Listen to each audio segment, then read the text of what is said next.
Před kamerou tentokrát vítám paní doktorku Lančaričovou, všeobecnou lékařku z Pezinoku. Mám tu milou příležitost vyptat se jí, jak funguje EMI v její ordinaci. Paní doktorko, jak dlouho už máte EMI u vás v ordinaci? Mám pocit 1 rok. Už celý rok? Myslím, No celý rok to ještě nebude, protože před rokem jsme Áno, teprve... pred rokom ste ma oslovil, nie osobne, ale prednáškou. Aha. A potom som dostala nejaké informácie od kolegov, konkrétne od doktorky Valiky Machovej-Husarovičovej a páčilo sa mi to. Tak som to chcela skúsiť. A myslím si, že hneď do týždňa som to skúšala. Taký pocit. No, vy jste taková odvážná, že jdete hnedka do něčeho nového, nebo jak? Myslím, skôr zoufalá som bola. Aha, no tak to mě taky ale zajímá. Z čeho jste byla zoufalá v ordinaci? Z množstva práce. Aha. A z jednej sestričky a jednoducho z časových, respektíve kvôli tomu, že nemám miestnosť pre ďalšiu sestričku, musela som riešiť, ako ďalej. Jo. A co teda bylo, jako že kdybyste tam měla tu druhou sestřičku, no, čím jste byli tak zaneprázdnění? Návalom informácií alebo žiadosťami pacientov, či už mailovo chceli komunikovať, telefonicky. Jednoducho chceli sme tých pacientov odraziť, aby mali nejakú prvotnú informáciu, aby sa vedeli s tým vysporiadať a zvážili, či je potrebné nás ďalej kontaktovať, či už mailom, telefonicky, alebo prísť osobne do ambulancie. Jo. A chýbala mi recepčná vlastne. Ano. Vy jste zmínila, vy jste tedy už používali i e-maily. Ano. Tak máte i porovnání vlastně, jak EMI zlepšila tu práci po té, co jste začala používat EMI? No, ten mail to bola nutnosť počas covidu, lebo ináč sa nedalo spustiť telemedicínu. A bolo to vynikajúce ako záchranná pomoc, ale nebolo to bezpečné. Áno. Nebolo to bezpečné a chodili nám tam aj reklamy a sestrička nevedela, čo má otvoriť, čo nemá otvoriť. Takže sme sa pozerali po niečom bezpečnejšom. A takisto chýbala nám tam taká promptná spätná odpoveď, že áno, vieme o vás, budeme vás riešiť, alebo toto zatiaľ skúste.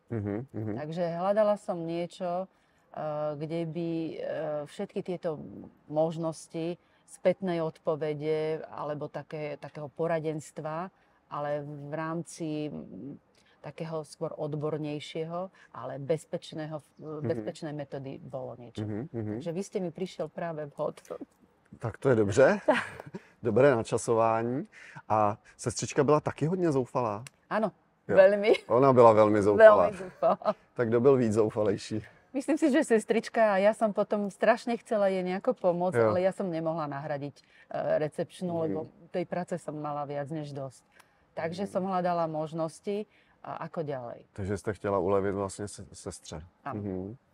Áno, v podstate áno. Hlavne to bola tá sestrička, ten impuls k zmene. No tak teď tady nemáme sestřičku, tak, ale vy říkáte, že EMI nějak vám teda pomohla? Výrazne pomohlo. V podstate mi nahradilo recepčnú, ktorá je už ale odborne zdatná. Nepotrebuje zaškolenie, nepotrebuje miestnosť, nepotrebuje plat, odvody. Je vždy šťastná, spokojná. Je to žena. Vie sa vysporiadať s každou maličkosťou, s každým problémom. A je taká empatická, korektná, by som povedala. To zní ideálně. Ano. To zní skoro ideálně jako manželka, možná, ale... Možno. Zkusíme rozšířit kompetence. To je pravda, neodvráva. No a jak rychle to teda sestřičce pomohlo? Myslím si, že v priebehu niekoľkých týždňov našla v tom výhody. Jo. Veľmi rýchlo sa v tom našla. Zistila výhody a ona tak iniciatívne sama niektoré veci si tam ponachádzala, že čo by ešte tam bolo lepšie. Aha. Takže viac menej bola taká veľmi spokojná, že niečo také prišlo a pomohlo jej to. Jo.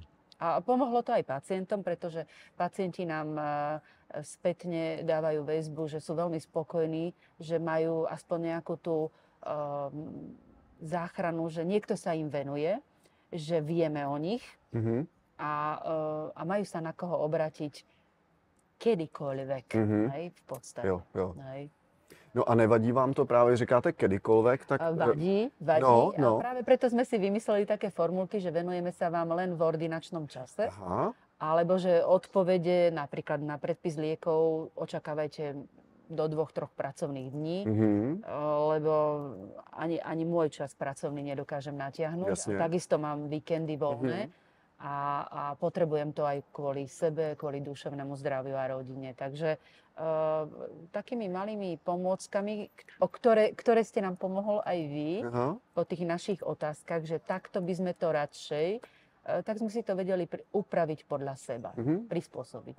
Abyste si to napasovali na tu vaši situaci a vlastně komunikovat co nejvíc směrem k pacientům. Takže to je taky vždycky ta otázka, jakým způsobem a jak rychle se pacienti do toho zapojili vlastně do používání. Bylo to rýchlo? Veľmi rýchlo. Privítali to dokonca aj starší. To je zásadní. Teda staršie ročníky. Áno. Takže vedia v tom ísť. A kto nevie, veľmi privítal možnosť písať za otca, za mamu. Lebo existuje takáto možnosť. Áno. Takže pre istotu síce napíšu, že píšem vám ako dcéra menovanej a prosíme o toto. Tak myslím si, že aj tí menej internetovo zdatní, lebo gramotnosť je také veľmi silné, že negramotný to nepoviem, ale teda internetovo menej zdatní sa nám vedia ozvať. Vedia dať kontakt a dokonca sme momentálne už využívame aj možnosti pacientovi posielať bezpečnou formou výsledky. Nemusí si pacient po tie výsledky chodiť, lebo on ich chce mať aj v nejakej inej podobe ako ústne zdelenej. A je to aj bezpečnejšie ako telefonovať niekomu a dúfať, že na tom druhom konci je práve ten dotyčný. A sdelujeme tie informácie tomu, komu chceme. Jste vlastně zmiňovala, že jste předtím používali ty e-maily a tady... Bolo to také na hranici, alebo v podstate bolo to nebezpečné. No my jsme neměli jiné možnosti, já se přiznám, jsem taky, dokud nebyla EMI, nebyl jiný bezpečný nástroj, jak to pacientům předat, takže tohle nás určitě osvobodilo v tom, aby jsme měli tu jistotu, že to dojde na tu správnou adresu tomu správnému člověku. Áno. Takže myslím si, že tá EMI prišla v pravý čas a pomohla. Co byste chtěla vzkázat kolegům, všeobecným lékařům na Slovensku, kteří třeba jejich sestry jsou přetížené, bojují nějakým způsobem s tím, že jsou sami přetížení? Co byste jim chtěla vzkázat? Milí kolegovia, nebojte sa toho, je to vynikajúce. A robí to za vás veľmi dôležitú prácu a pacient má stále pocit nejakej tej istoty, že má tam niekoho, komu sa môže zdôveriť alebo koho môže požiadať o pomoc. A je to bezpečné. Sestričky to majú radi. Berú to ako vlastne svoju kolegyňu, ktorá ich neoberá určite o žiadnu prácu, ale práve, že im pomáha. Takže určite, kto to ešte neskúsil, mal by to aspoň skúsiť. Keď už to nebude používať, aspoň taká osobná skúsenosť možno niekedy rozhodne o tom, že áno, toto som potreboval, toto budem chcieť používať. Moc děkuju, to znělo hrozně hezky. My se setkáváme s tím, že vlastně EMI je něco úplně nového. Když byste porovnala tu svoji dřívější zkušenost a šla jste do EMI, co vás na EMI nejvíc překvapilo?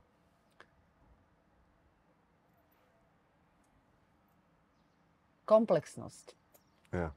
Asi to, že pacient si nájde chlievik, čo potrebuje riešiť a príde nám nejaká jeho požiadavka a ja niekedy, keďže poznám už svojich pacientov, mám možnosti mu veľmi rýchlo jedným klikom odpovedať. Bez toho, aby som začala rozpisovať, čo všetko by si pri danom ochorení mal sledovať, čo môže si kúpiť v lekárni. To už všetko v tých predznačených alebo v takých chlievikoch už je pre jednotlivé typy ochorení alebo jednotlivé typy problémov. Dokonca tá EMI s ním aj komunikuje, ak máte nejaké ťažkosti, popíšte presne aký typ teploty, bolesti a tak ďalej. To znamená, že to už je vlastne akési vyspovedanie je to tak. a tým pádom sa lepšie a veľmi rýchlo orientujeme, aké ťažkosti ten pacient má, či potrebuje tú pomoc urgentne alebo nie. Takže v tomto smere myslím si, že predčila moje očakávania. Tak by som to povedala. Neočakávala som až takýto veľký skok dopredu. Lebo mail je niečo úplne iné. Takže je to dobré. Tak já moc krát děkuju za vaši zkušenost, za vaši odvahu vyzkoušet něco nového. I když dneska už je EMI opravdu zavedená i na Slovensku, už přece jenom funguje v ordinacích na Slovensku rok. To jsem ráda. Takže už to tady není nic, není to úplná novinka. Každopádně kolegové určitě přivítají možnost slyšet z vašich úst tu zkušenost a já vám přeji, aby EMI i nadále vám pomáhala, aby vám přinášela klid a pokoj do vaší ordinace, vám i vaší sestřičce. Ďakujeme veľmi pekne a my vám tiež ďakujeme, že ste niečo také stvoril, lebo chýbalo to tu. Pravdepodobne nás tak skoro nenahradí umelá inteligencia, takže tá EMI prišla včas, aby sme nevyhoreli a aby sa nám tá práca darila, alebo aby sme sa tešili do práce a nebali sa návalu v čakárni, lebo toto už neriešime absolútne. Takže moc krát děkuju za rozhovor ještě jednou. Ďakujem aj ja.